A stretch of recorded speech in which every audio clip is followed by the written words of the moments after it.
Basically. Right, I think we are live. If we are, welcome everybody. Let us know you can hear us or see us. And once we get that okay from everybody, we will proceed.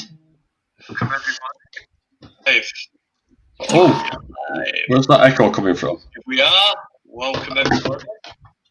Oh, that's Chantelle, in it. Let us know you can hear us or see us. Well, we've got two watching at the moment, so okay from everybody, we will proceed. I'm going to live stream it on my story. Welcome everybody. Oh, that's Chantelle, in it. Let us know you can hear us. Hang on, let's mute her for a second. Chantelle, put your phone on mute. So put your phone on mute. Everybody, we will proceed. Oh, it's not Chantelle. That's it. I'm going to live stream it on my story.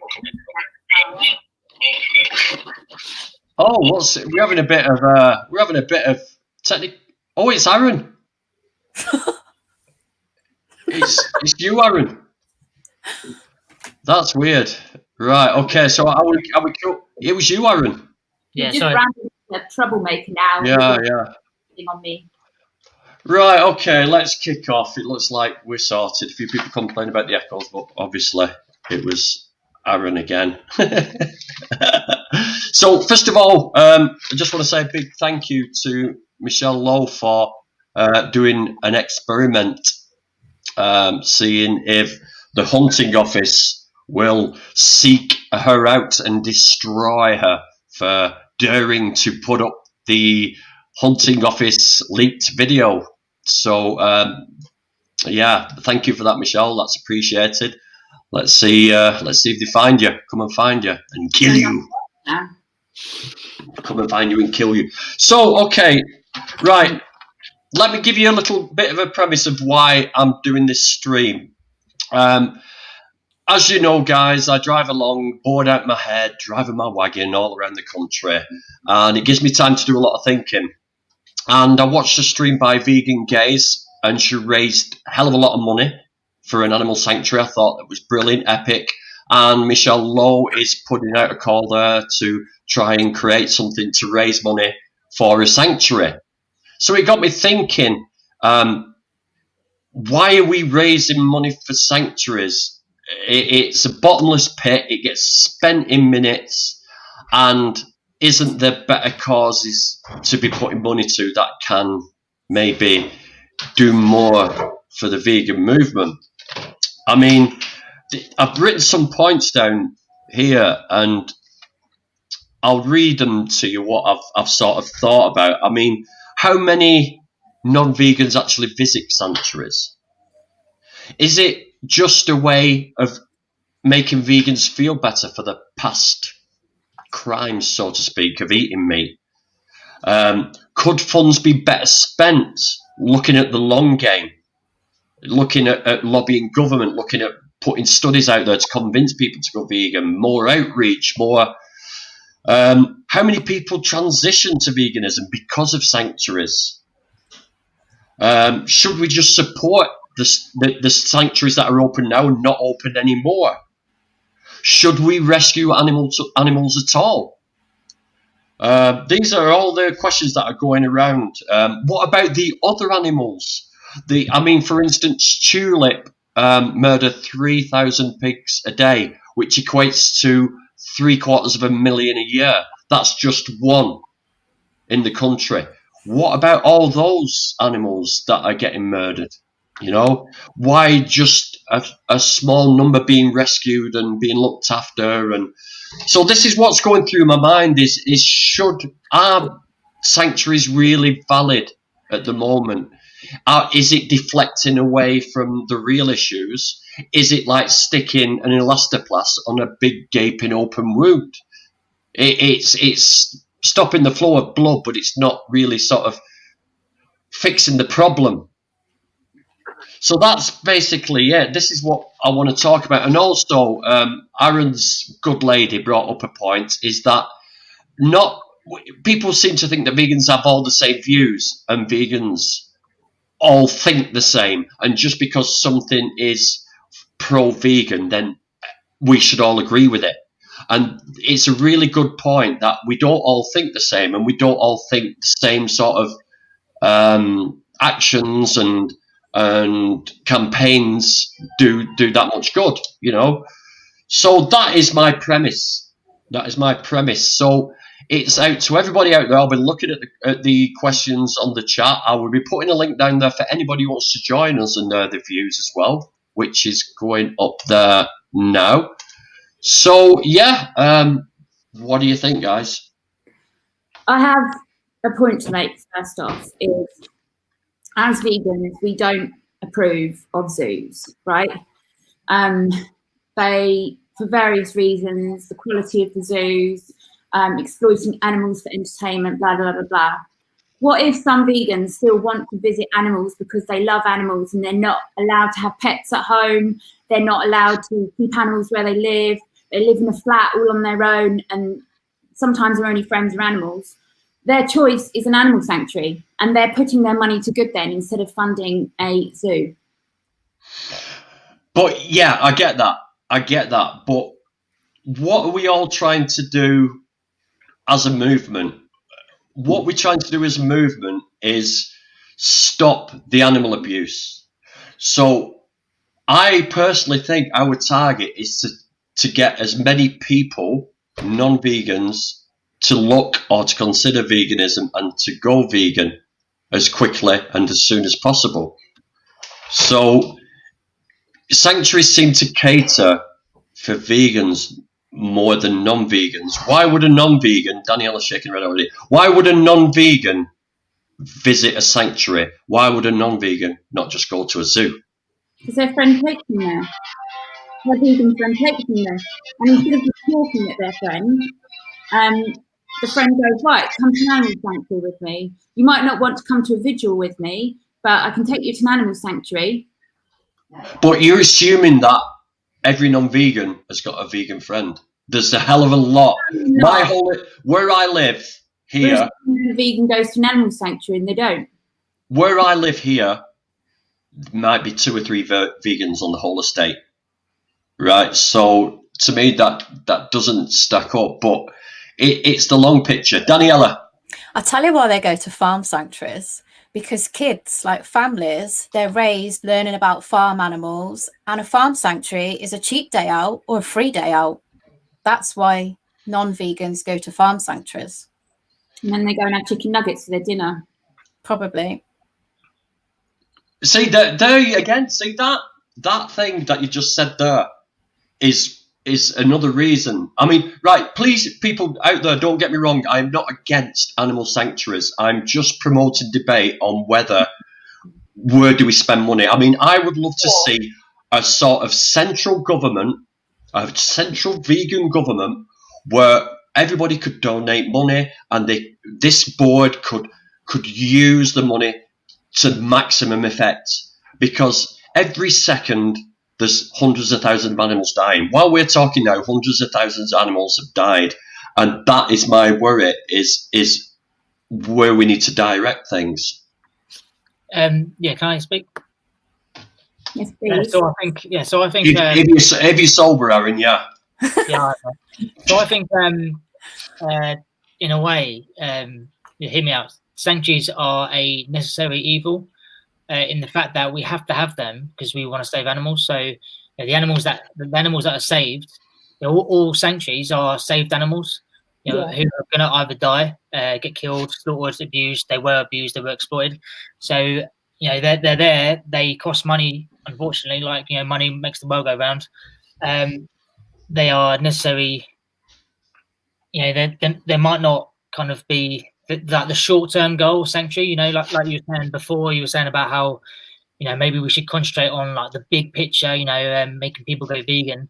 Well, unfortunately, we have sanctuaries there to help give a life to the animals that have been saved. yeah, they cost money, and you're saying, should we put money into them or should we put money elsewhere into the big picture? Well, unfortunately, it might be a small picture. It might necessarily not make people go vegan. I think sometimes sanctuaries can make people go vegan. It is, in a way, you could say it's the type of activism. Like you can take your non-vegan friends or family to sanctuaries, and you can tell them kind of backstories of some of the animals. And yeah, I mean, in the long run, the big picture, you think, well, do we need animal sanctuaries? As in, as the supply and demand goes down, the more vegans there are, less animals are going to be bred into existence to be exported and killed. Hence, there would be maybe less sanctuaries. But yeah, it's a tough one, and I get what you're saying, but I don't see why we can't do both. Unfortunately, like I said, I think people will always go to see sanctuaries, and I do believe that non-vegans do go. I mean, when I was a non-vegan, I went to I think it was like a horse sanctuary. I saw in some of the backstories and that, and it made me think about, at the time, obviously I wasn't a vegan, but it made me think about kind of horse racing and stuff like that. So it was getting me thinking, because a lot of them were saved from that. Chantelle? Sorry, I don't want to interrupt. I'm happy to let you finish, but the thing is as well, animal sanctuaries are generally started up by an individual who wants to do it.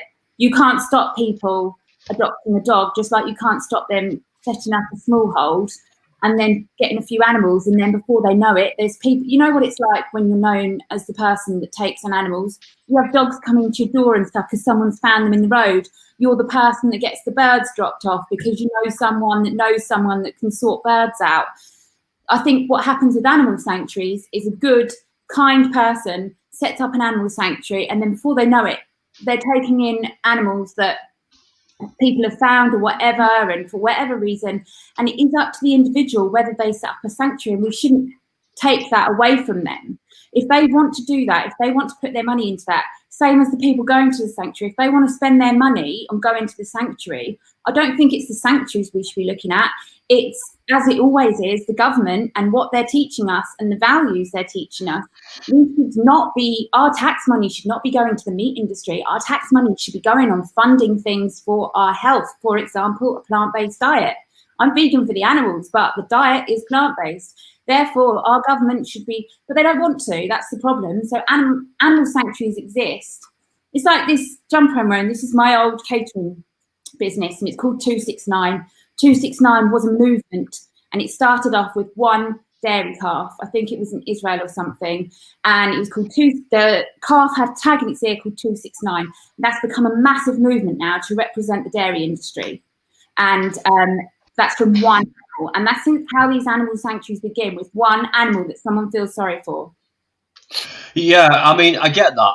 Yeah. I get that, but see, this is where my problem is. There must be a hell of a lot of sanctuaries in the UK. There's quite a few, and what you've just said there is that these campaigns, we need to lobby the government. We need to educate people. We need to sort of put things out there. All this costs money, and what I've been thinking about is, like, Vegan Gaze is on now. She raised over a grand, I think nearly $2,000 she raised for an animal sanctuary, and there's all sort of initiatives going on raising this money for animal sanctuaries to keep these animals alive until they die of a natural death. But what my problem is that this money, rather than fixing the problem of just a small amount of animals, could be used to save a hell of a lot more. Lobbying the government costs money. Advertising costs money. Getting big sort of campaigns out there costs a lot of money. Wouldn't that money be better spent going to these big campaigns?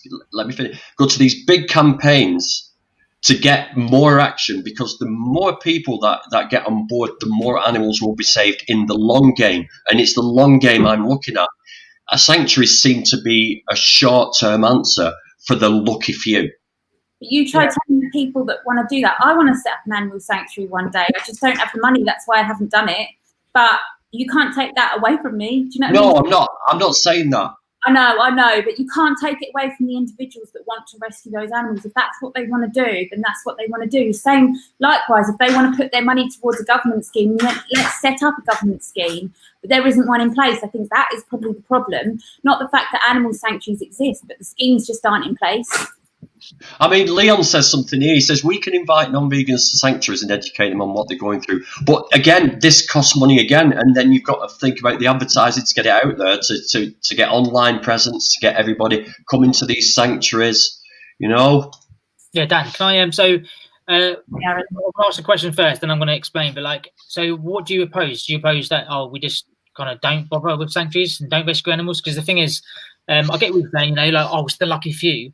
But then let's make a comparison now. I spoke to you earlier about a comparison to maybe humans. You know, let's just say homeless people. Yeah. So what your logic in this is basically saying, you know, a homeless person comes and says, you know, oh please, can I have some water, or can I have some food, etc. And you're like, no, I'm gonna concentrate on all my energy and all my money into why you're homeless rather than give you some food or give you some right. Not really, no. And leave you on the streets. While I'm building your house, I'm not going to be giving you money for being homeless. That's what you're saying. It's a necessary hardship that, yes, you know, yes, sanctuaries do cost money, and I see what you're saying. Maybe they are the small picture, but they are a necessary hardship that, you know, we need to do for them lucky few, but yeah, they are the lucky few. So what we meant to do with them? But just let them die like the rest of them. Yeah. Well, let me take your homeless situation, right? Let's say we build some houses for 50 homeless people. Yeah, we spend $100,000 on building little sort of container buildings. You know, those container buildings, and we house 50 homeless people. But what I'm saying is, would that money not be better spent on solving the problem of why people are homeless, get that problem solved, and then more homeless people could benefit from that? And that's what I'm saying with the sanctuaries. Would it not be better to get the source of the problem sorted so that more animals would be saved? So we don't have to have... In an ideal world with unlimited money, yes, 100%. It's all about money in the end, and the government are putting their money in the wrong place. They're accountable. That's how it goes, and they always are, unfortunately. And I think that Dan, the thing is that these sanctuaries, they don't have huge amounts of money. They rely on us. They rely on on the individuals. You know, you were talking about research into these big projects. Well, yeah, they cost millions. But if I can give the odd tenner to a sanctuary for a bag of food or whatever, then that's going to make a big difference. Whereas me putting £10 into this huge science project or whatever, it's not going to make much difference, is it? But I do see what you're saying. But I mean, again, with the long story, sorry, Chantelle, but with the long story, you've got all these people throwing the odd tenner in. When you look at it, it probably comes to quite a lot of money. You're looking at quite a substantial amount of money. It's going to sanctuaries, buying food, keeping them there, warmth, hay, vets bills. There's a lot of money gets ploughed into them. And sorry, just one quick little thing I want to say is, be engaged there for both. I don't know why it's one or the other. It's like we are doing both, so let's carry on. That's what I was saying before. Like, I think it's a really interesting thing to talk about, Dan. I do think it is very interesting, but I do think that I don't kind of get it, because I think, like I said before, they are a necessary evil, necessary hardship that unfortunately we need sanctuaries, because they are the lucky few, and people and vegans do, in a selfish way, vegans do enjoy going to sanctuaries and seeing loved animals and animals that have been saved. Maybe in a selfish way, it brings us up. We live in an unvegan world where we're constantly depressed and angry at going to supermarkets, seeing flesh everywhere. We can go to a vegan an animal sanctuary, and we can actually have a nice day and appreciate that there's been some saved innocent animals. And you get fed vegan food and vegan drinks as well. Yeah. I'm not saying that when people do go there, they don't get an experience and they don't get influence. I'm not saying that, but do that many people go to sanctuaries as opposed to, say, AV, TV ads, poster ads all over the underground in London on big billboards? How many people do sanctuaries meet?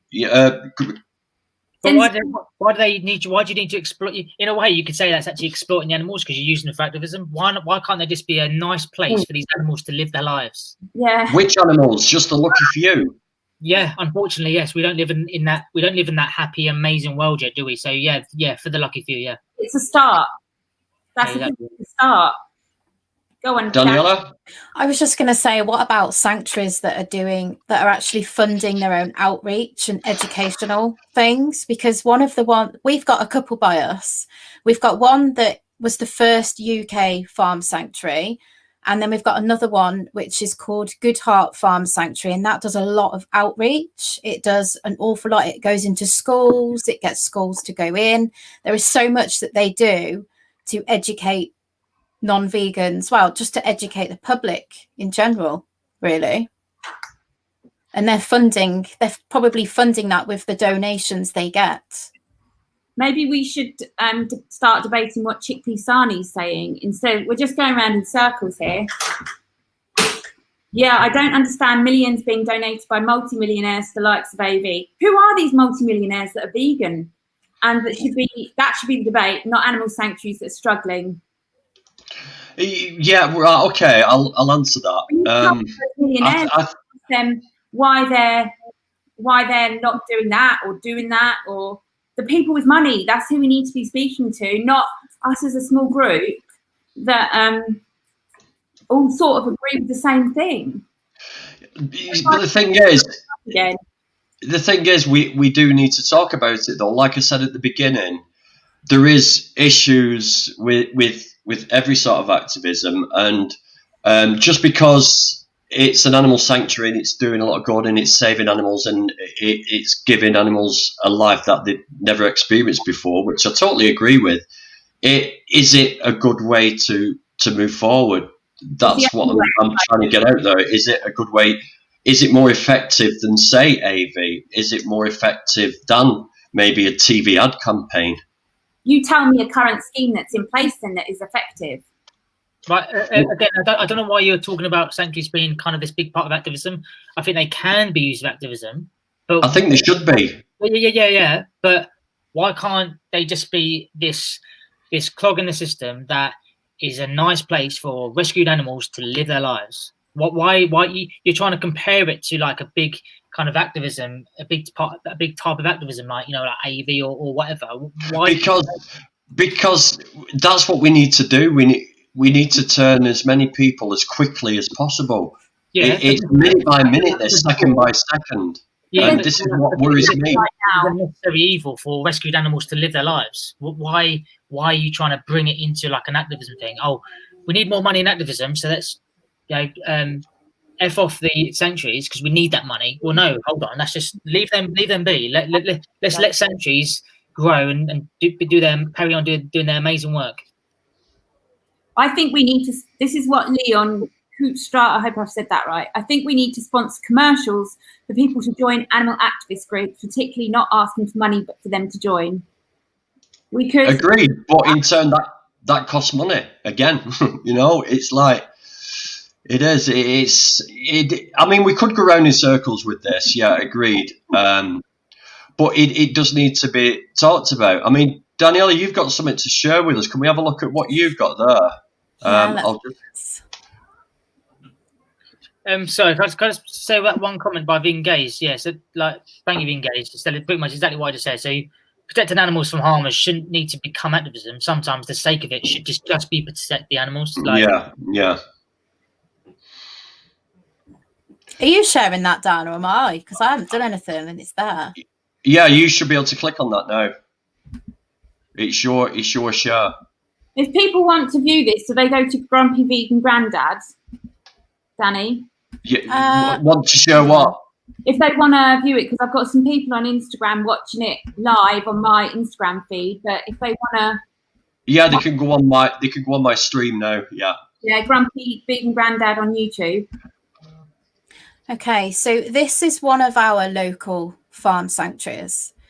And I've been quite a couple of times. They are fantastic, actually. They do open days where you obviously meet all the animals, and they do like a tour. So they will talk to you about the stories of the different animals and what they've all been through. They talk to you about the dairy industry, the meat industry. It's really educational.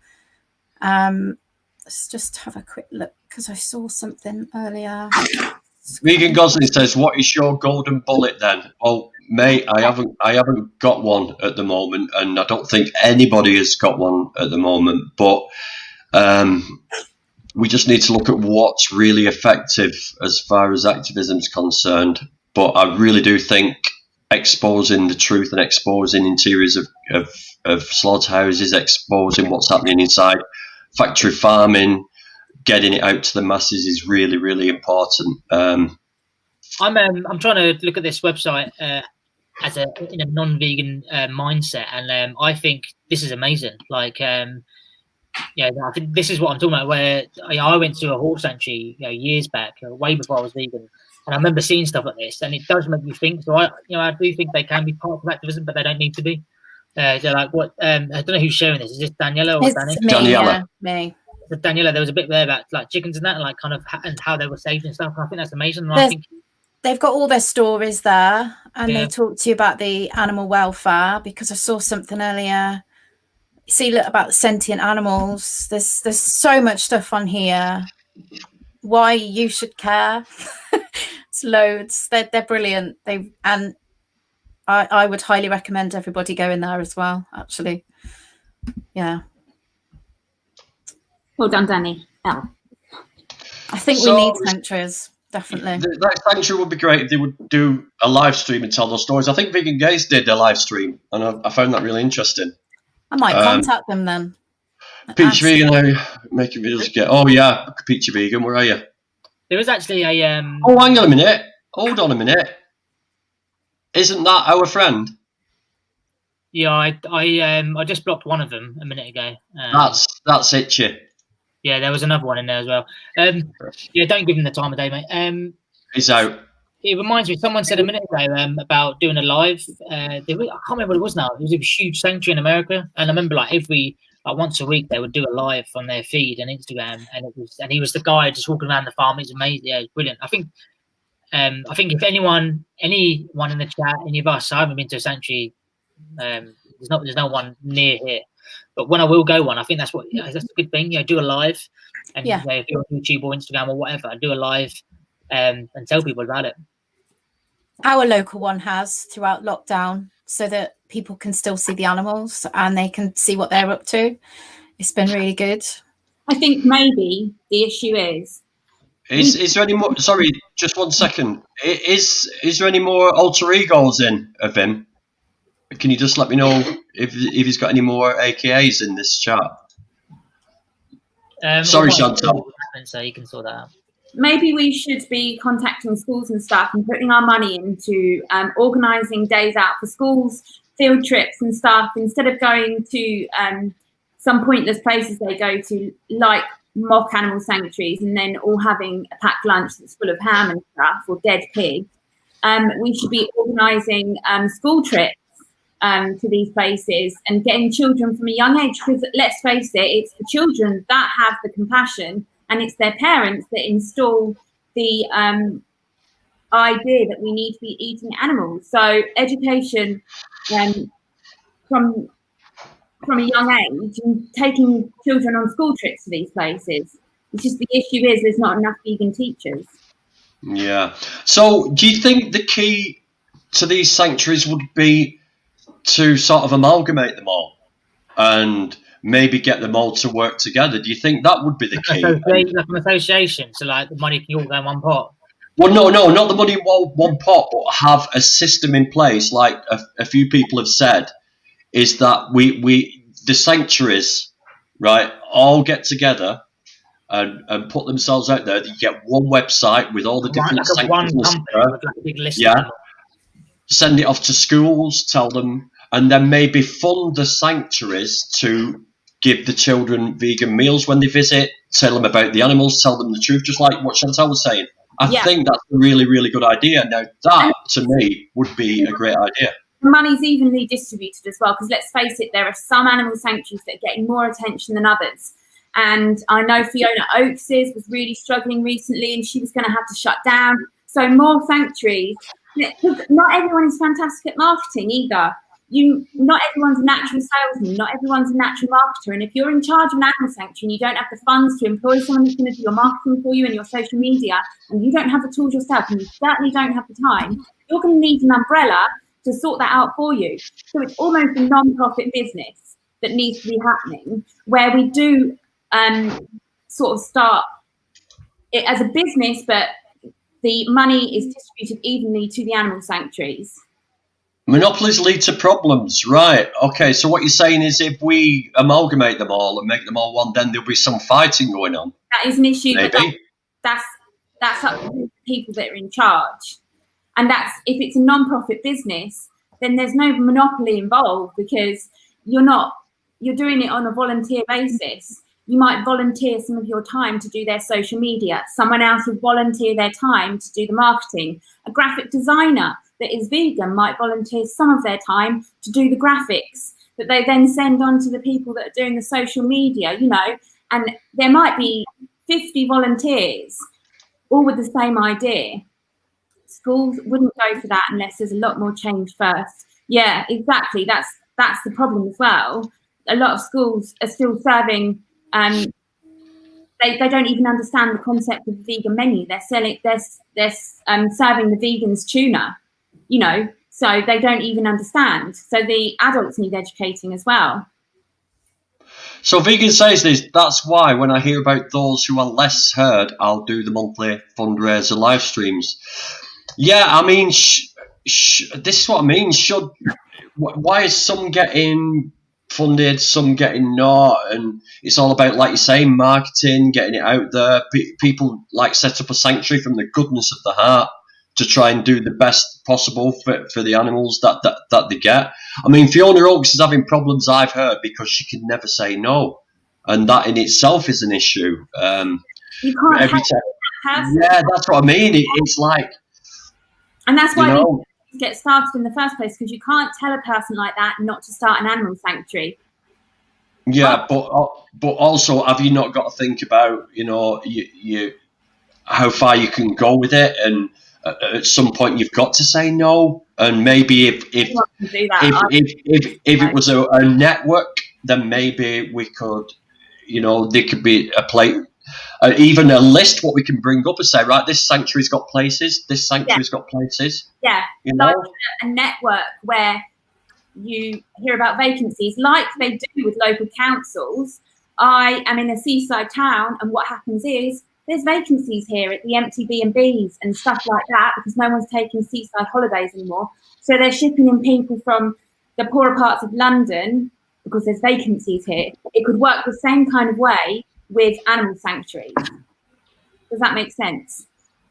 Watch your hand on it. It does make sense. Total sense. That makes more sense to me than these little sanctuaries struggling. And this is what I mean about it. It just seems a shame that money's getting. Do you know what I mean now about money getting soaked up in these sanctuaries that are struggling, and they haven't got the technology, or they haven't got the know-how to sort of market it. And is there any questions out there, people? Is there anybody got any big views on this? Helen Hawley, there's also dangerous sanctuaries running into all kinds of trouble, into all kinds of trouble. Money being taken for other uses and owners being less than honest. But you've got to. About it, it just seems a shame that. Oh, Aaron, what are you doing? You know what I mean now about money getting soaked up in. I can't wait till Aaron gets his new PC. Apologies. My child has woken up from his nap, so I will have to go. But I'll be in the chat. I just want to say one last thing. Yeah, I think brilliant topic to arise, Dan. You're good at this. Trying to get people to think. I think, like I said before, I think sanctuaries are kind of a necessary to save the lucky few. And I think what Vegan Days is doing amazing work. Flem, you're doing amazing. And everyone, look at your local sanctuaries, spread the word, and just give anything you can, because they're little guys who need our help. Thanks, Aaron, before you go, next year, pick a sanctuary and we'll run that marathon, all of us. Yeah, but I can't run. 100%. We'll all pick one. You can walk it. Chantelle. Yes. Peace, guys. See you later. See you later, mate. Thank you for coming on. I love that idea. I love that. If I can walk it, there's no way you'll get me running. Hello, Ollie says, I only donate to the one that I've visited myself. There's... Oh, hang on a minute. Wrong one. I think sanctuaries need more people to step up. What do you mean? You mean more people to step up to help sanctuaries, or do you mean more people to set up sanctuaries? Going to be a lot of wasted money and lives digging out of the whole carnism as dug and continues to dig. No way around that. Yeah, of course. But yeah, the vegan movement is moving forward at a rapid pace, especially in the UK. It's rising at 300%. They're looking at figures of nearly 2 million this year. So at the end of 2020. So yeah, it is looking good. So yeah, I am sort of warming to the idea now. I was never against it in the first place, as you know. I just wanted to have this talk and think about it and think about things. But I really do think it needs to be structured somewhere along the line, and information out there for sanctuaries. I don't know whether this is already happening. Vegan Pixie. People need to know what they're doing too. There was a vegan sanctuary this year that was outed for animal neglect. See, we're getting back into it now. You see, there's always a bad apple in every barrel. You can't avoid, and maybe it's just ignorance, not really malice, that sends people down that route. Sure, I think I know the animal sanctuary she's talking about as well. And we won't name it. I'm not going to mention it, but they have relations with other animal sanctuary, and it tarnished their name as well. And it might not even necessarily be true. They might have fallen out with someone, and people are malicious. They might have just said something nasty about that. So, but a very valid point. People do need to know what they're doing. You can't just go into this and start doing things willy-nilly, can you? Exactly, because it's animals' lives at the end of it, and it's abused animals, so it's even worse. It's like taking a really traumatized kid on, No matter what space is to protect animals, who would have otherwise been killed, are needed for those animals. If we can use them as hubs to maximise impact, then that's good, but no matter what. Of course, but are we using them as hubs as well? That's the thing. Animals need it. Yeah, they do. And to be honest with you, sometimes when I've done a vigil or whatever I've done, if I could rescue an animal, I would. But obviously, a fully grown pig in my front garden wouldn't be suitable. So then, of course, I would be looking for somewhere, because obviously I would not be able to then take it back to the slaughterhouse. So yeah, I do get that. I mean, this hasn't been all about we shouldn't have them. It's more what needs to be done. How do we need to tackle this? Do we need to plough money into it? How do we know we're ploughing money into a good cause? It's like when we were talking, Chantelle, it's like I won't contribute towards Cancer UK. I won't contribute towards the Heart Foundation until they start projecting a vegan lifestyle, until they start telling people to go on a plant-based vegan diet, a whole food plant-based diet. That they test on animals a lot from own charities. That's something to be conscious of. People like Cancer Research. I'm not putting down the charities and the good work they do. My issue is they don't need to test on animals. So places like British Heart Foundation, Cancer Research, they all test on animals. So don't visit them as a vegan. So you might not have known that, but that's something to think about. You can save a mini pig. Grumpy garden will look like a forest. There's no such thing as mini pigs, really, though, is there? They're just... Yeah, they're... A farm wouldn't have a mini pig. Yeah, so that's not rescued animals. There's micro pigs that you can buy as pets. That's like going into like buying a bred dog then? Adopt, don't shop.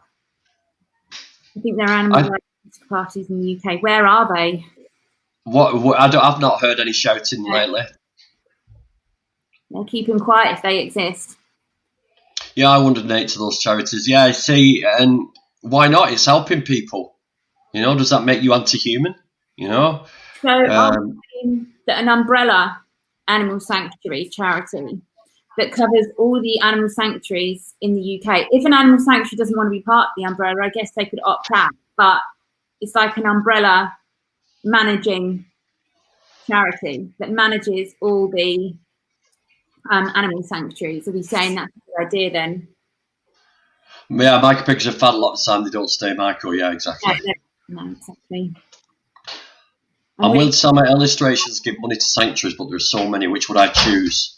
There's always some animal in need. So how do you choose? How would you chouse? How would you choose which sanctuary to donate to? I pick a couple. Like I've ordered Christmas cards from one, and I when I sell on eBay, I donate it to one. I donate a portion of money to a different charity because every bit of money I have spare, I want to donate to the animals because I know it. Why have you picked those charities? Which sanctuaries have you picked in particular, and why? All three of my local ones. Yeah. So it's just because they're local, you've picked them. But obviously, if I was going somewhere else, like Dean's Farm Trust is, I think, Wales, I would donate to them as well. So it doesn't really bother me as long as I'm donating to a farm sanctuary. So vegan gays, I guess picking anyone and focusing on them for a moment is better than none. But how do we find out where they are? How do we know which ones need the most help? How would we go about doing that? You'd have to get an accountant in to look at their books, wouldn't you? Yeah, but I mean, Vegan Gay said earlier that she found one that was really struggling. How did she know it was struggling? Did they reach out to her?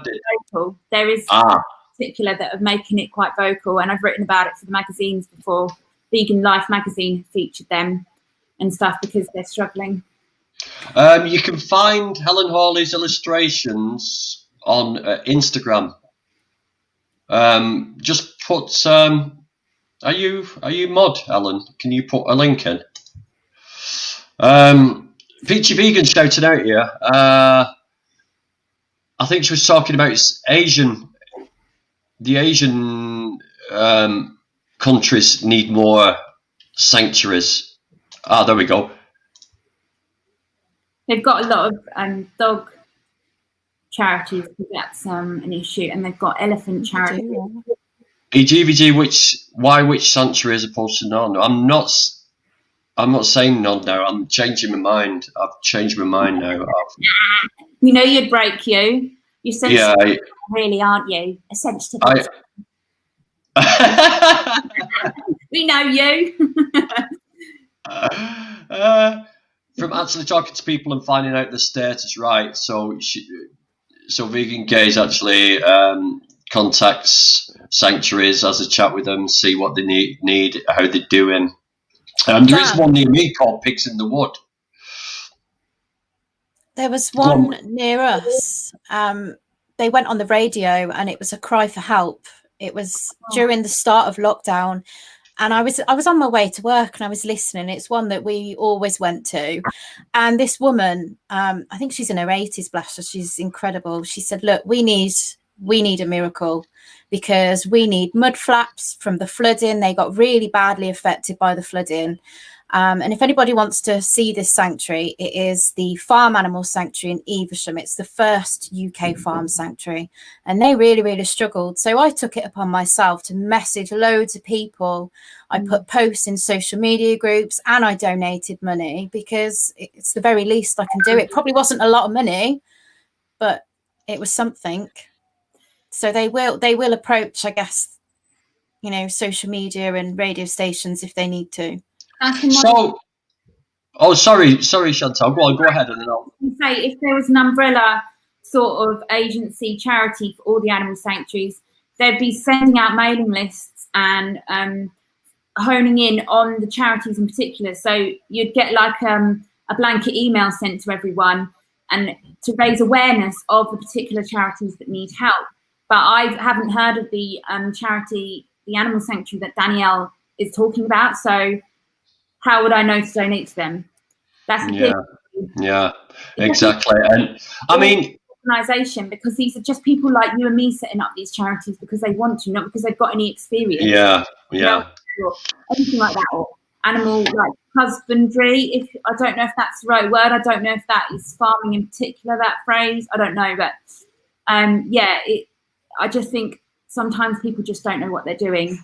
And that's another thing as well. Peachy Vegan says she works at one for a month for free. That is something, if you haven't got spare cash or or you've got spare time, go and work at the sanctuary. That helps 110%. If there was one close to me, the thing is, I think the closest one to me is probably an hour away, or maybe an hour and a half. And so I don't have the financial means at the moment to travel to somewhere like that every day. But otherwise we all would, you know what I mean? A lot of the time it's the individuals as well not being able to live to the animal sanctuaries. Roger Yates says here, is there a distinction being made here about vegan-run sanctuaries versus non-vegan run ones? A non-vegan sanctuary's educational stance is probably going to be extremely problematic. Do non-vegan people run a sanctuary? It makes no sense. But There are some sanctuaries where they still serve animal products on the menu. I wouldn't support those. It is ridiculous. Wow, I never knew that was a thing. That's embarrassing. Yeah, it is. I've done vegan fairs and stuff, and there's been rumours that the vegan fairs that we're raising the money for, the sanctuaries that we're raising the money for, haven't always been, that people haven't been vegan. But that's another thing about animal sanctuaries that I wanted to bring up. It also gets vegan businesses a chance to showcase their goods. So it's also helping vegan businesses. So if there's a local vegan cake maker, a local vegan, I don't know, I've been making vegan dog biscuits. If there was someone making vegan dog biscuits, for example, vegan cosmetics, if they were local to the animal sanctuary, they could also showcase their goods at the animal sanctuary. And it would also help out small businesses as well, which we're all supposed to be trying to do, really. Instead of buying into these massive corporations, that probably test on animals. Do sanctuaries get monitored or visited by any welfare authorities? I suppose they must do. Yeah. Daniela? I was going to say, I'm not sure, but I know when we went to one of them, she said, we can't take the tags out of the ears because I asked, because we'd be liable for that animal to be slaughtered. What? So there's something, there is something. Is that even they have to keep the tags in, and it's disgusting. I'm going to throw some shade here as well on animal welfare charities. If it's animal welfare charities such as the RSPCA that are monitoring these animal sanctuaries, then sorry, but what the F good is that doing? Because they condone anything. Exactly. So who are monitoring the animal sanctuaries in the first place? Because if it's someone like the RSPCA, then there's no frigging point. Don't bother. Dean Farm Trust do that, Chantelle. I think it's right. Farm Trust do? I mean, it does open a whole can of worms, doesn't it? When you start looking at, I mean, I never realised that why a non-vegan? Well, maybe a vegetarian. But isn't a vegetarian running a sanctuary sort of in the misinformed idea that they're doing something for the animals? Wouldn't that be the same sort of ethical stance? Yeah. It's just that what are you rescuing then? How to jump on the convo? Peachy Vegan, hit that link there. Hit that link there, and you can come on your phone. Someone said sorry. Live here. Yes. Sorry for cutting you off, Chantelle. For the same reason they have zoos, money. How do you know how much goes to the animals and how much to the owners' holidays, especially if they're open to the public and getting donations? Very cynical view, but it could be truth. That's why I think now, I've got it in my head now, there needs to be some sort of umbrella that is non-profit, that takes care of all the animal sanctuaries with the same standards, the same policies, the same, blanket sort of running system. One of the vegan sanctuaries get a lot of stick for shearing the sheep. What they're supposed to do? Yeah, because sheep are artificially bred to produce more wool than they need. This is the problem. They've been selectively bred to, and the natural sheep shed their own wool. It drops off in summer. Eggs, they're only supposed to lay 12 a year because it's their ovulation. So it's the same with eggs and their chickens, isn't it? Chickens and their eggs. It's the same sort of thing, isn't it? Like, we've just bred them to produce for us because we're such a superior race. Vegan Gaze is tempted to jump on well, jump on. I'm going to do another 15 minutes tops, but if you want to jump on, please come on because Peachy Vegan's here.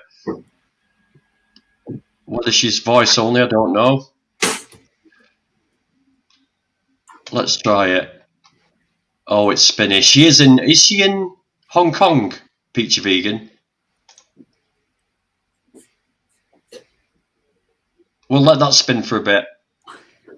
I'll take her off the stream for now. Yeah, she's probably issues with it. I mean, we did have a live stream with her at one point, me and Peachy Vegan, and that went fine. So maybe it's just internet problems. Let's have a look. Vegan guys, if you want to come on and just add or just promote anything, come on and promote. It's no big deal. Oh, there she goes. She's appeared. Keep trying. She will appear. No. I can. Yes, and I don't think there's much of a delay either. That's good. Yeah. Sorry, the entrance was a bit tinny, bit alien-like, but it seems all right now, right? You look different somehow. What's? Well, why do you look different? Maybe my lights are a little bit dimmer. I think it's how you've got your hair as well. No, well, I've rearranged my bedroom, so the lamp is further away from my desk than it used to be.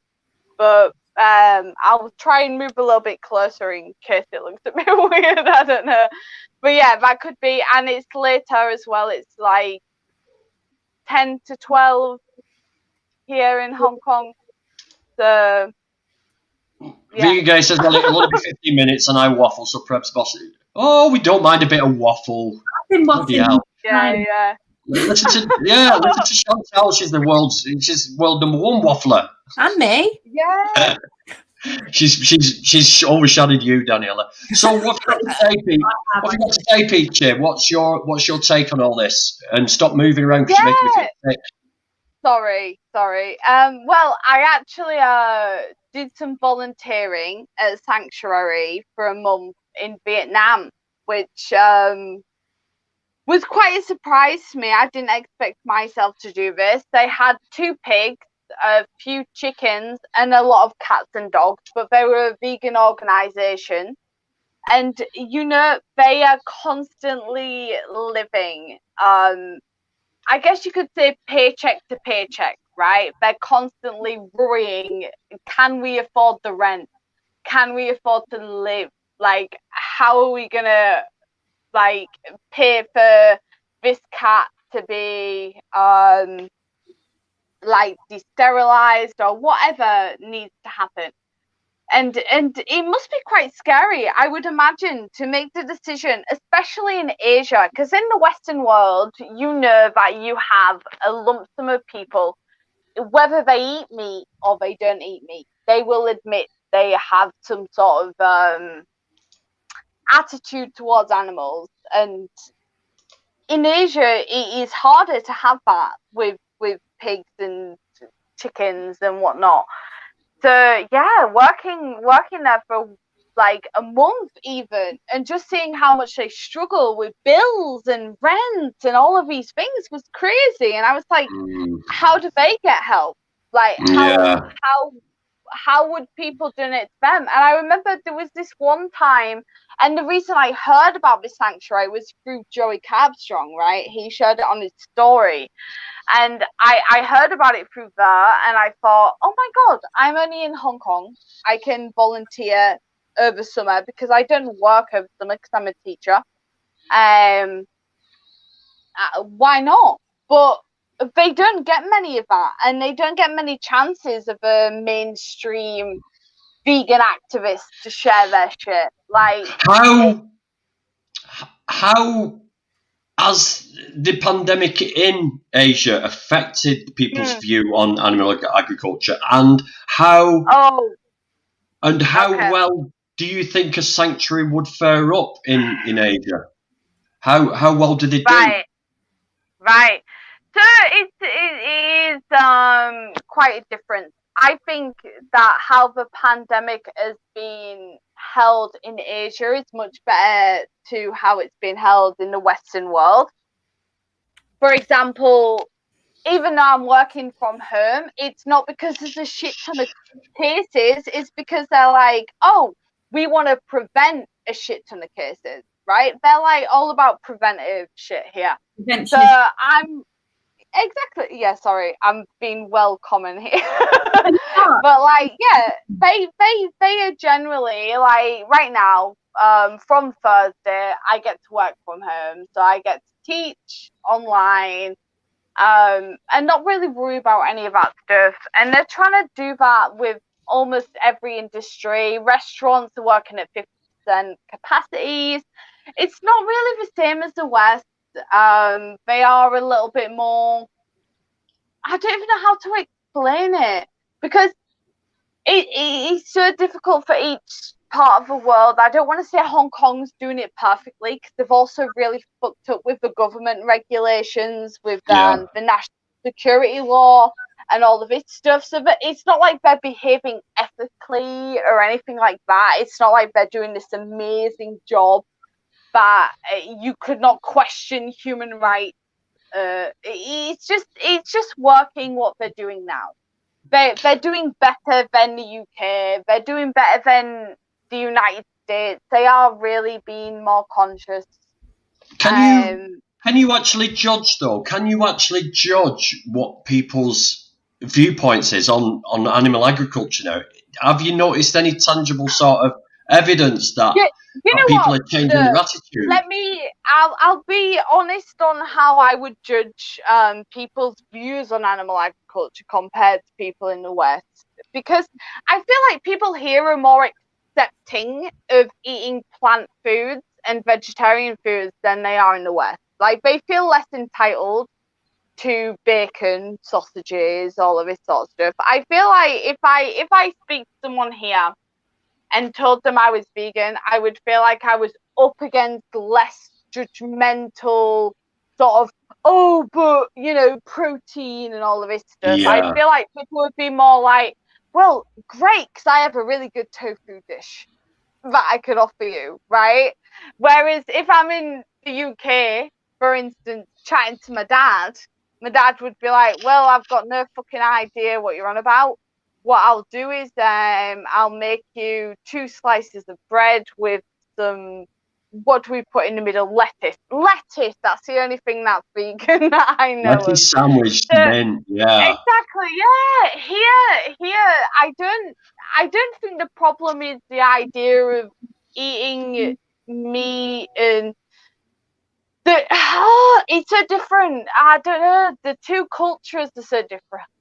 But the meat is such a paradox in all societies that it's so hard to pinpoint. But do you know what I mean? I know I sound like I'm chatting shit, but you know what I mean, don't you? I know exactly what you mean. It's a clash of cultures, and it is a clash of attitudes as well, especially... Yeah, it doesn't matter where it exists. It just exists across every culture. Like, it's just it's so normal to eat animals. It is. No It's matter very where much you go. normalised. Yeah, definitely. And also in poorer countries as well, eating animals is a luxury. And people who can afford... Some countries... when you're fat, you're seen as, whoa, look at that person, they're rich because they're fat, you know? And you can only get fat on animal product. I think it was, we had a TV show on here a while back, and they actually put a British semi-detached house, the Moffats, and they put them in this tribe in Africa, in there, and they had the grass huts and this semi-detached house in the middle of Africa, totally surreal. and it just showed the contrast. And these African girls were looking at Scarlett Moffat, and she's a big girl, and they're saying how beautiful you are because you're so fat. Look at how much fat you've got on you. You're so beautiful. Yeah. So animal products are a sign of wealth in certain countries. So they are, and there's some real awkwardness between it. I remember I've got quite a few friends who are from like Trinidad and places like this, where people will not hire them because they don't look fat enough or white enough for them. Like as if they're farmers, plant farmers, but not animal farmers. You know what I mean? There's so much racism and sexism involved in animal products themselves in Asia. It's unreal. But yeah, it is. It's a sign of wealth. It's a sign of everything. Like, you know, you think of Christmas dinner, you think of your breakfast, you think of traditional foods. The centerpiece is always meat, unless you think otherwise because you're vegetarian or vegan. The only way you would ever think otherwise is if you have those two things. Like the meat and the dairy and the eggs, they are the main event of every meal. So what do you think about our chat about the sanctuaries? Do you think that it should be maybe regulated more, even though it's a voluntary thing? Do you think we're kicking ourselves because we're not sort of monitoring these sanctuaries and maybe giving them the best they can possibly be and giving them support? Do you think it's just a fab thing? No. Okay. I think they really struggle. I really do. Just working at that one that I worked at, I could not understand how much stress this person must go through, especially because not only do sanctuaries that are farm sanctuaries go through stress of finances, they also go through stress through like burnout. They also have like the idea of sort of the what's the right way to put it, like black and white thing, just secondary traumatic stress disorder, you know, all of these things that activists would go through, seeing slaughterhouse animals, like animals that have been rescued from slaughterhouses and all these traumatic pasts. There's so much baggage that comes with that. They deserve so much more respect than we are giving them as vegans, and it's hard to give them as vegans because we see it on a daily basis, but also it's so hard to find money to donate to these places and help them. But we really should. I feel like these places are where, you know, at least we can connect, and someone else who eats meat could connect with an animal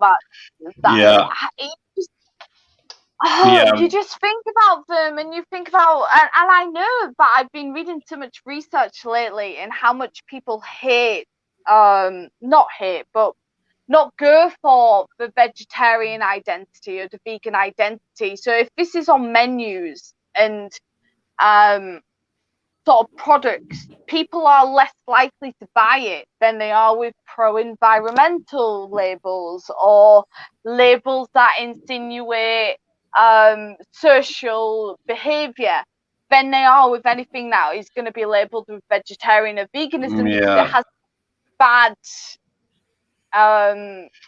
people do kick back. You know what I mean?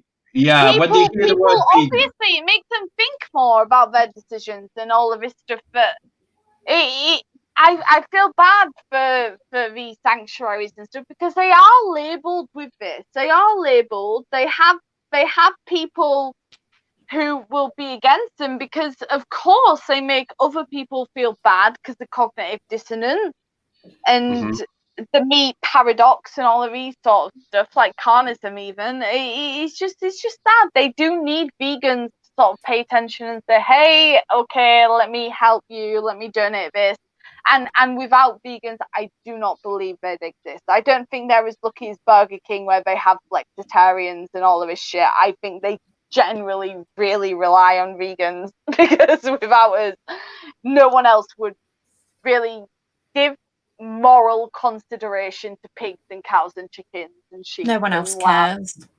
No, exactly. no, no. Well, they just don't know to care, right? They just No, they don't know to care. Yeah, correct. That's a great way to they've put it. been taught to categorize these animals as food, and we've, I used to, like I said, my Morrissey fucking outburst when he sang "Meat is Murder," and I'm there going, "Bacon sandwich in the morning, no dad," right? Before I was vegan, you know what I mean? Where you just think in your head, where did that shitty attitude, that entitled attitude come from? It came from living in this privileged world where meat eating, you don't even need to think about the animals you're eating. You don't need to.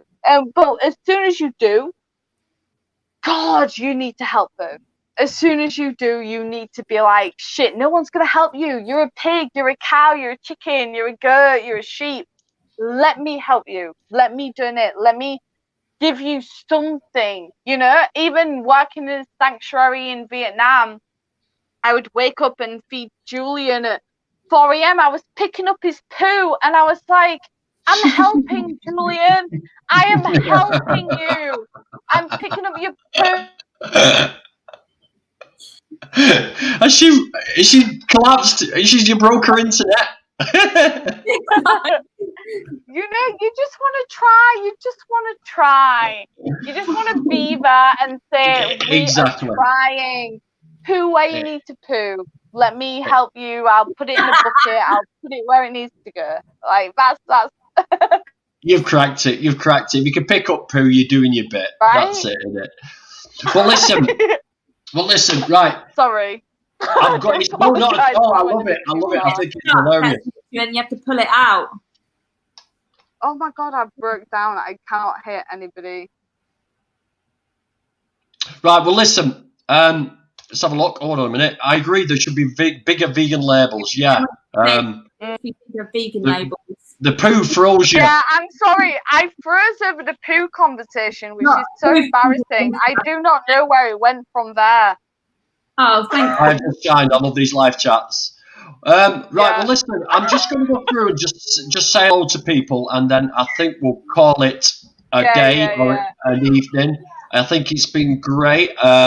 And then we'll just recap and your final thoughts. But I want to thank you to Michael Askew, Anti-Vegan Nonsense, Kaylee Corcoran, Chick Pisani, I'm Easy Vegan. Of course, that picture vegan there right in front of me.